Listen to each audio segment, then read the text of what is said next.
I'm Zaiver Sinnett. I was born and raised in West Virginia. I pretty much grew up in Ritchie County. From a pretty young age, I knew I wanted to be a television writer. During those preteen years, I started watching a lot of television. I call it my holy TV trinity, and I had two tiers. My first tier was Grey's Anatomy, One Tree Hill, and Desperate Housewives, and my second tier was ER and Charmed.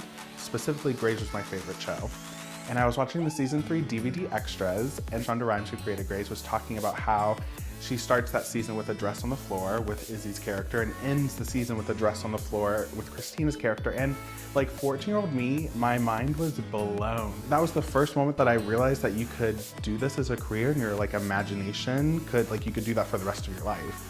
In 7th grade, I like created my first television show. I would just write like the episode synopsis for each episode, and it's literally still a show I write in today when I like need an escape. We're in season 21, over 500 episodes, it's fine. It's like insane, it's fine. You know, where I came from, it's very rural, one stoplight county, it's super country in a lot of ways. And so I think for a while when I got into college, I was originally going to be a psychologist. I went to West Virginia University. I started as a major in psychology. I thought if I could be like a therapist of some sort, then I could write on the side, and like it could also, like learning psychology could influence my characters. I think it was like my first or second year I like made the switch. I was like, okay, I'll major in English since there's no screenwriting at WVU. I took an English class that was specifically creative writing, and my professor, who I adored, happened to be from LA and happened to have a little bit of a background in screenwriting. And when I tell you I latched on, I like any person that I even, like any whisper, like, oh, you're from LA, or like, oh, you studied screenwriting, like I would latch onto it. I would soak up everything I could.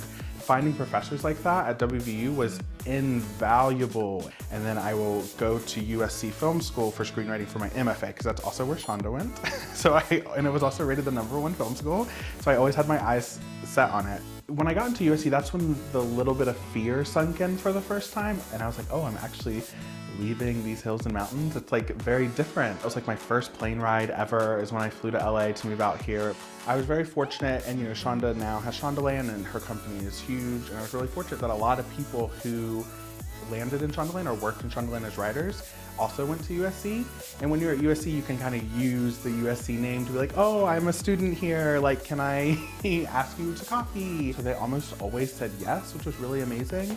So especially my second year at USC, it's a 2-year program, I was like getting coffees with writers in Shondaland, like writers on Scandal and How to With Murder, on Grey's. And then one of my best friends at USC, she had gotten a job on Grey's as a writer's PA the year before I did. And that job opened up, like she said, told me to send her my resume, so I did.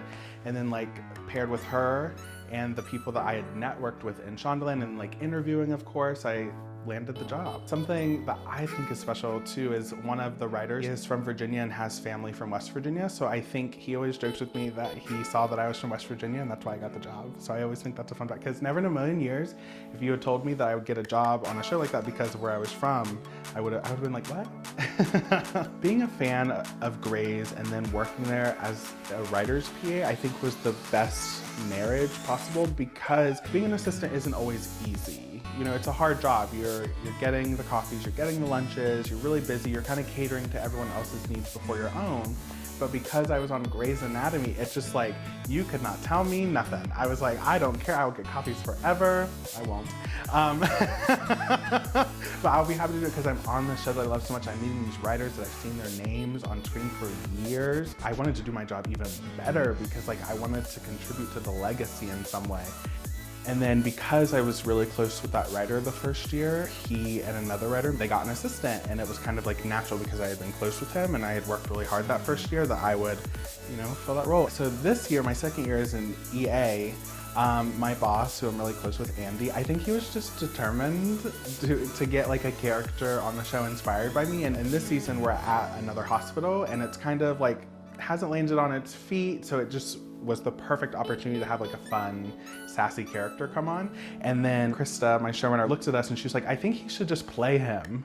And then she looked at me and she was like, would you want to? And I was like, yeah, of course. And inside I was dying a little bit because I had never really done anything like that. What's your name? Xander Perez. Dr. Roth paged me to do a Davoth tube, but I have a very serious gag reflex, so I was wondering... Just do your job, Perez. This was my favorite show since I was a teenager, like since I was 14. So to be on set with all these magical people. You're holding it sideways. Don't come for me. And the beautiful thing about being at Gray's was I had worked there at that point for a year and a half, so everyone was so supportive. Like my very first scene was with Debbie Allen, and she went out of her way just to make me feel comfortable. Show me to his office, son. Okay, of course. But actually, can you wait right here while I page Dr. Weber? He was having coffee with his wife, so I don't want to interrupt them. I am his wife. So I recently just left Grey's Anatomy. As a writer in this industry, there are these programs that you can apply to kind of help further your career. They're called staffing programs or fellowships. And I eventually got the Walt Disney television program, which was unbelievable. It's been such a magical experience, and their goal is to get you staffed within the year of the program. And to be staffed on a show is the entry-level writing position. So like making that jump from assistant to that first writer's position can be really hard. So to be in this program and to know that within the next year I'll likely be staffed on a show in writing is so exciting. And people out here, like, whenever you drop, at least in my experience, you're like, oh, I'm from West Virginia. They're like, huh? Like, not a lot of people have been to West Virginia. Some people still think it's Western Virginia. And it's just, they're like, oh, like, did you grow up on a farm? And I'm like, yeah, I did. And I'm gonna use that in my stories, and they're gonna be awesome and cool and badass. You have to recognize that there are going to be obstacles, and part of that, honestly, is just the physical barrier. It's just like, you are in them hills and mountains, honey, and just getting yourself to the city can be the most daunting thing. And for me, I went to graduate school, so that was a really nice vessel to get me here. When I first started learning screenwriting, I was teaching myself by reading books, and then, like, luckily by the time I ran into professors who were familiar, I had taught myself enough to get something in front of them, and then they were able to give me more thoughts. I always say, like, I'm here creating my queendom, and that's because I was raised by queens. Like my mom and my grandmother, they saw something in me. Anything we wanted to do, they fostered it. So I'm here to, like, continue that legacy. I'm here to create my queendom. It's exciting because I know my reign's just getting started, and I hope that people can look to that from back home and know that they also can be here, and that there are people that are like them, that are also doing it, that are willing to help them along the way. Good night, Chief Bailey. You're an icon. It's not even 5 o'clock.